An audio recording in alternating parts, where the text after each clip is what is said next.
Magandang araw po, welcome po sa aking channel Love9 TV. Nandito po tayo ngayon sa Nasugbu, Batangas kung saan meron po tayong bagong video presentation. Isang commercial property na may lot area na 1,221 square meters. Mula po sa highway, medyo slow po ang terrain pero banayad lang naman po, hindi naman siya ganun kalalim.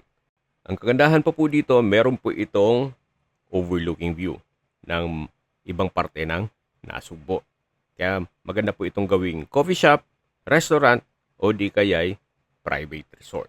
Kung ayaw nyo magnegosyo, pwede naman po ito para sa inyong retirement. Gawa ng ito'y along the highway, kaya accessible ng public transportation. Tungkol naman sa dokumento nito, ito po'y titulado. Kaya wala po kayong maging problema sa documentation o sa transfer ng title. Ang full video po ay mapapanood nyo sa aking YouTube channel na Love9 TV Official. Binebenta po ito ng owner sa halagang 18,000 pesos